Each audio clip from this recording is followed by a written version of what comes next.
I am once again back with the dynamic sibling duo, Hannah and Charlie Lucas.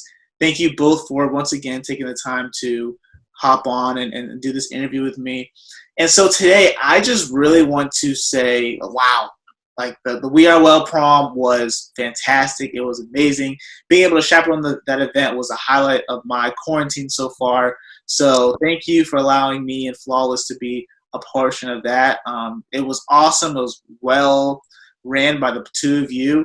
And so just diving into the questions today, I just want to say, again, we were just so inspired by all the people, the generosity of your supporters. And so for anyone that wasn't able to make it to the We Are Well prom, I just want to have you guys speak about how this all came about and really how did you guys get all those celebrities to be involved? Oh, it started with us. Do you want to start the back? So basically, we just started with a joke. We're just like, oh, since Miss Rona's coming around, you're gonna have your prom on Roblox, and it's like, stop it! I don't want to have my prom. I'm gonna graduate on Minecraft. And then it sort of evolved from there. No, I actually will graduate on Minecraft. And now we're just like, during spring break, we actually had the time to go through everything and just be like, why not? Why not do it? Because Hannah may not have a prom. It'll be fine. But why not do it? So, yeah, basically just started as a joke. And then we just did it. Yeah, made a few calls, got in touch with... Yeah, we got in touch with Ivy McGregor from Ivy Ink Stores and the Bay Good Foundation. And then she basically helped us through all of this. Like, this could not have happened without her. Yeah. And then she helped us get in touch with Jack Dorsey, like the CEO of Twitter and Square. And I was like, are you serious? That's incredible. He donated everything, like within 3 days, he donated like everything. And I was like, we just kind of woke up to a Cash App like that fulfilled our entire budget one morning. And I just looked at Charlie and I was like, wow.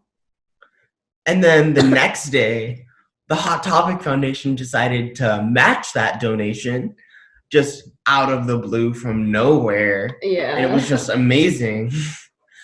So, yeah. Yeah, and then we started with the emailing all of the celebrities we could, like their publicists, their managers, anyone that we could get in contact with. Repetition is key, so I probably spammed them. So I feel kind of bad for all of their managers, but I definitely spammed them until we heard yes, basically, from enough people. No, that's awesome. Like, it came together so perfectly. Like, I'm really, really impressed with the both of you. And so now that the event is over, how do you both think that the night went compared to how you expected it to? It went much better than I expected it. Like I say this a lot, but most things I thought it would just be like a small group of people. We had like 4,000 people. 4,000 visitors. Yeah, 4,000 unique visitors. And then it was amazing. It was an experience. For me, I'll admit though, the highlight of my night was definitely seeing the TikTok challenges, TikTok dances. Charlie, when you say you're a savage, like that was amazing. That was the highlight of my night. But I want to know, what was the highlight of the night for you two? Definitely the digital red carpet. Talking to people, because we're in quarantine. That's the most social experience that I've had in a while. And just being able to see how these influential people are living in quarantine and taking care of themselves during quarantine was amazing. Yeah, I think the most legendary part of that night for me was getting to talk to Curtis Roach and him performing the Bored in the House song. Yeah, that really made my entire day. Like, I was literally listening to the song with Tyga in it, and I was like, legend. But yeah, that was pretty incredible. And that just goes to show, like, this was a night for fun, and you guys really salvaged the night for a lot of high schoolers. And even though it was a night for fun, though, you also did a wonderful job prioritizing mental health and wellness. And all through the night, you never let that, go too far from your minds. So, reading the comments, what was your favorite self-care tip that you saw from, some of your visitors in the comments? Lay down and just relax. Yeah, that was a good one. That was amazing. Yeah, I think I have to agree with my brother, just laying down and closing your eyes for a minute, not trying to sleep, but just letting your mind wander and not really focusing on anything. I think that was one of my favorite self-care tips and mental health tips that I saw in the comments. So have you heard, I've seen some stuff just scrolling through Twitter and Instagram, but have you received any feedback from, some of the guests, some of the high school juniors, seniors that attended the prom? I mean, honestly, the feedback that we got from the prom court winners, it was really life-changing and humbling to see how something that started off as a joke could really impact someone's life in such a powerful way, It was a really humbling experience. Reflecting on that, if you were to host a We Are Well Prom Part 2, is there anything that you would do differently? I would get a dress before prom and make sure that the dress doesn't pop during my prom. Immediately right when I sat down for our Instagram live, my strap just kind of whoop, and I was like, are you serious? But I couldn't fix it because it's in the middle of the live. Not a vibe.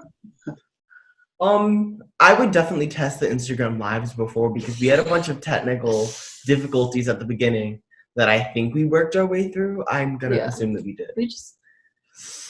So technical difficulties and wardrobe malfunctions, those are some key tips for anyone that plans on doing a virtual prom in the future. But again, I love the virtual prom. I love the idea of you guys salvaging huge traditions for high schoolers, because I remember my prom, and I really feel for a lot of these high school seniors that are missing out on these traditions, these rite of passages. So, what piece of advice would you have for seniors who are also missing out on a graduation ceremony? That, my friend, is a great question. I don't know if I really have any advice, because I'm a senior and I'm also missing out on my graduation, and I'm still hoping that there is a miracle that happens so that the postponed date of my graduation doesn't get canceled or moved back any further. That's real and that's authentic. It's a tough time. Sometimes there's not much to do about it. Hannah, I love how you said that you were a senior. I don't know if you can speak more about your experience and how this is a really tough time for you and everyone in your class. It's a really difficult but also fascinating time to be a senior in high school right now, or even a senior in college, because they're also graduating this year. But mainly what I'm going through as a senior in high school, I don't know what my next steps are going to be. I mean, which is kind of normal for my life, I guess, because I'm used to life kind of disrupting all plans that I had in my future, I mean, that's just my normal. But this is something that I was really looking forward to, just being able to graduate and also going to college. Like, I still don't know what my college plans are because of everything with COVID-19. I mean, I got into SCAD, so I definitely want to go there. I paid the enrollment fee and the housing fee and everything, so I'm really excited. But I don't even know if we're going to be able to go on campus. And if we don't go on campus, how much are they going to take away in my scholarships because I don't have to pay for the housing fee?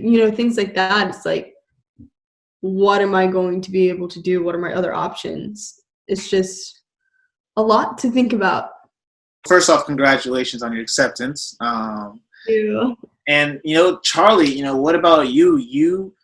Your freshman year was interrupted as well. Like, do you feel like you were able to really get in the groove of things? Like, how was that?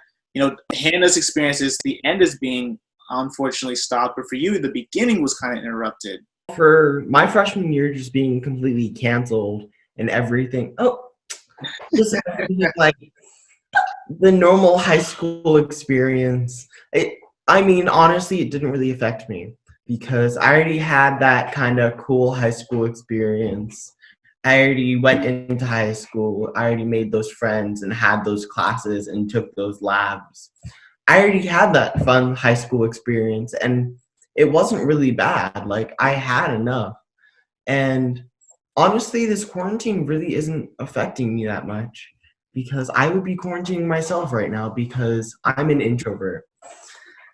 I'm glad to hear that you're staying strong and handling it well. But so for the two of you, for the notOK app, is there anything you guys are cooking up right now? Is there anything that maybe we should be looking forward to or keeping on our radar? By the end of this month, since it is Mental Health Awareness Month and everything, we are updating our app and we are releasing a brand new update. Tech support, you want to tell them about it? So, when none of the up to 5 trusted contacts respond within an allotted amount of time, they'll get a text from the crisis text line, or they'll open up a chat link to the crisis text line, basically asking if they need help or if they need support. That is a great addition. You guys just continue to amaze us all the time. So, again, thank you all for joining us again and just talking about your experience, the We Are Well Prom, with everything's going on with notOK app. Of course, we will always have your social media handles at the bottom here so people can continue to support you both.